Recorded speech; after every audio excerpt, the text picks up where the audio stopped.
Para além do dízimo, ainda também queria deixar mais um recado sobre a Trindade. Um tema que gera muita polêmica, porque é uma coisa que muitos não estão conscientes do que realmente a Trindade representa no mundo. Uns dizem que é a Santíssima Trindade. Isso é uma blasfêmia. Na verdade, em nenhuma parte da Bíblia ou das Escrituras Sagradas vai encontrar essa palavra Trindade. Mas essa palavra Trindade você vai ouvir na boca daqueles que defendem essa própria teoria. E eu, vosso irmão, se estou a falar essa palavra, não é porque eu estou com essa ideia de defendê-la, mas estou para mostrar o que as Escrituras falam sobre como é o ser de Deus. Nós aqui falamos como é o ser de Deus, qual é o ser dele. É constituição por 3 pessoas, ou Deus é aparecido como Pai, como Filho, como Espírito Santo, ou ele é uma pessoa só, formado em 3. Vamos descobrir isso junto nas Escrituras Sagradas. A primeira palavra que tem confundido as pessoas, ou os leitores da Bíblia, ou os teólogos, é Gênesis 1, versículo 26, onde nós encontramos a palavra façamos, que é um plural indefinido, ou seja, é plural, mas não tem número. Não disse que são 2, 3, 4, 5, 6 ou 10, é infinito. Plural indefinido. Então, façamos o homem a nossa imagem, segundo a nossa semelhança. Que governo! Deus afirma que na altura em que estava a criar a terra, os anjos cantavam e os filhos de Deus saltavam de alegria. Então, no momento em que Deus estava a criar, é no momento em que os anjos estavam alegres, estavam presentes, presenciando a criação.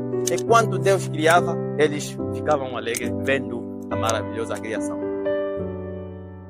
Agora, quando nós vimos o próximo passo do plural aparece em Gênesis 11, versículo 7. É melhor começar no 1 para ter mais um pouco de evidência. Deus estava conversando, olha, os seus que os acompanhavam. Olha, eis que os homens são só um e todos têm o mesmo entendimento e por eles falarem a mesma língua. Então, daqui não restará mais nada o que lhes vai impedir. O que eles quiserem fazer, vão sempre fazer, porque não haverá impedimento.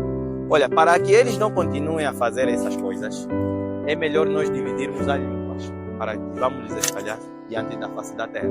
Então foi assim que Deus disse, olha, deixamos, confundamos ali a sua linguagem. Então Deus disse, deixamos para aqueles que ele já estava a falar com eles, que é o seu exército. Então Deus desceu, o seu exército espalhou aí os homens. Quando esse texto cai na mão de pessoas erradas, eles também entendem de forma errada. Outro texto, vamos continuar, é Isaías. Isaías 6, versículo 8. Isaías 6, versículo 8. Vamos encontrar que Deus disse, a quem enviarei e quem irá por nós? Daí está de novo a palavra plural, por nós. Mas começa no versículo 1 até em diante. Vais entender que Deus estava andando com os seus serafins. Ao redor havia serafins ao seu redor. E Deus estava sentado no seu trono e as pontas do seu manto, do seu cobertor, ou do seu casaco pesado, tocava no chão do templo, ou encheu o templo. É dessa forma que Deus, depois de se apresentar com sua soberania, com seu trono, ele agora pergunta perante Isaías pergunta aos seus que lhe acompanhavam: a quem mandarei? A quem enviarei? E quem irá por nós? Deus se referiu por nós ao seu exército. Estava andando com ele. Não a ele próprio. Esse texto, quando cai nas mãos erradas, também é interpretado de forma errada. No Antigo Testamento, os judeus só conheciam um único Deus. Um único Deus. Mesmo no Novo Testamento, só vamos encontrar o único Deus. Só que o que vamos encontrar? Qual é a diferença que nós vamos encontrar? A diferença é que a palavra Pai aparece mais no Novo Testamento. Quando se refere a Deus. No Antigo Testamento encontramos Senhor, que em outros termos foi traduzido como o impronunciável, ou então Jeová. Alguns não quiseram meter Jeová, nem outra palavra Yahweh ou outro termo, por causa da soberania que Deus tem. Não queriam pronunciar a palavra de Deus ou o nome de Deus, porque Deus é admirado. Por isso que no Antigo Testamento encontramos Senhor. Senhor, que é o nome de respeito, para evitar pronunciar o nome de Deus. Na verdade, Deus é o Criador de todos e de todas as coisas. Tanto as coisas que nós temos visto, conhecemos, tanto aquelas que não conhecemos. Deus é E Ele tem escolhido em cada momento, tem escolhido aqueles que Ele quer trabalhar com Ele. É desta forma que você vai, ou que nós vamos encontrar. Jesus, ao ser batizado, em Mateus 3, versículo 16, 17, nós vamos encontrar que assim que Ele sai da água, assim que foi batizado, saiu logo da água, o Espírito de Deus. Essa expressão, Espírito de Deus, significa Espírito que pertence a Deus, saiu dos céus, descendo em forma corpórea, em forma de pomba, e pousou sobre Jesus. Percebe o que significa o Espírito de Deus descer e pousar sobre Jesus? E depois no céu sai uma voz que o discípulo, ou o profeta João Batista ouviu, dizendo que este é meu filho amado, em quem me comprazo. Vê? O Espírito é de Deus e o Filho é de Deus. Ambos são de Deus. Então Deus é uma pessoa, que é o Pai de Jesus e o dono do Espírito Santo, que desceu. Ele é o dono do Filho, é o dono do Espírito. O Espírito de Deus é como o Filho de Deus. Só porque nós não lhe vimos com os seus olhos, está em forma espiritual, então ganha o nome de Espírito. E esta palavra Santo é para se diferenciar do serviço que ele faz. Porque o Espírito Santo, sabemos que tem os seus opositores, que é o espírito maligno, os espíritos malignos. Então, o Espírito Santo faz trabalhos santos, sagrados, trabalhos de Deus. Então, não é um espírito qualquer, é o Espírito Santo. Por isso, essa palavra Espírito Santo vem a ser aplicada a esse Espírito, por ele fazer trabalhos santos. Os que fazem trabalhos que não são santos receberam o nome de espíritos malignos. Agora vem os teólogos que uniram o Espírito, o Espírito Santo, o Filho e o Pai para serem Deus. Isso não existe. Nenhum pai nasce junto com seu filho, e nenhum filho nasce junto com seu pai, e nenhum espírito se cria junto com seu dono. Nenhum formado se forma com aquele que se forma, ou com aquele que forma. Nenhum se forma junto com aquele que forma. Nenhum criador, nenhuma criatura se cria junto com seu próprio Criador. Não existe. Quando nós falamos, ou quando ouvimos essa palavra aqui, o Pai e o Filho são coeternos, quer dizer, eternos juntos. Irmãos, é uma idolatria, é uma heresia, é uma blasfema. Daniel 7, versículo 25. O profeta Daniel recebeu a palavra dizendo que e blasfemará contra o Altíssimo, e os santos lhe serão entregues por um tempo, e tempos, e metade de um tempo. Blasfemar contra o Altíssimo é culpa. O Altíssimo é uma pessoa, um ser, que nunca teve princípio e nunca terá fim. Alguém que é desconhecido, ninguém consegue, ninguém lhe conhece. A única pessoa que poderia falar do Criador é Jesus. E Jesus falou dessa forma em João 17, versículo 3, ou João 17, versículo 1, adiante, quando Jesus estava a orar ao Pai. E é o próprio Criador que deu o título, ou a palavra, ou o nome de Deus a Jesus Cristo. Por isso, quando vais no livro de Apocalipse, capítulo 1, versículo 1, a palavra de João diz que de revelação de Jesus Cristo, que Deus escreveu e entregou na mão de Jesus, e Jesus entrega na mão do seu anjo, e o anjo aí revela a João. Quando Jesus estava vivo, depois da ressurreição, estava vivo aqui nesta terra, não lá no céu.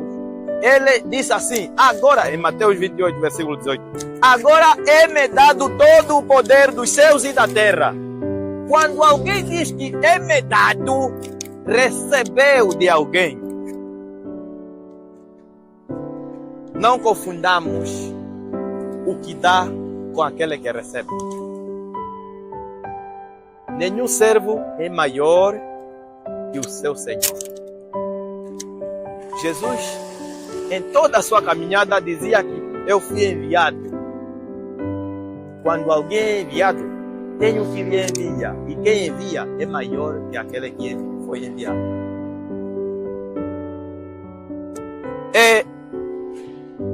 A jornada da Trindade é uma invenção que nunca existiu nas Escrituras. Jesus é o Filho que está neste momento à direita de Deus. De acordo com o livro de Atos 7, versículo 56, nós vamos ver que o Estevão, quando estava a ser apedrejado, ele viu o céu aberto e viu o Filho de Deus à direita da majestade. Quer dizer, Jesus à direita de Deus. Deus é alguém, não é o Filho. Deus deu esse título a Jesus para que todo mundo se dobrasse diante de Jesus, para que todo mundo obedecesse Jesus. Não quer dizer que é uma formação, há uma ligação de formosura, há uma idade mesma, não existe. O apóstolo Paulo, no livro de Coríntios, 1 de Coríntios, capítulo 8, versículo 5 até 6, ele diz assim: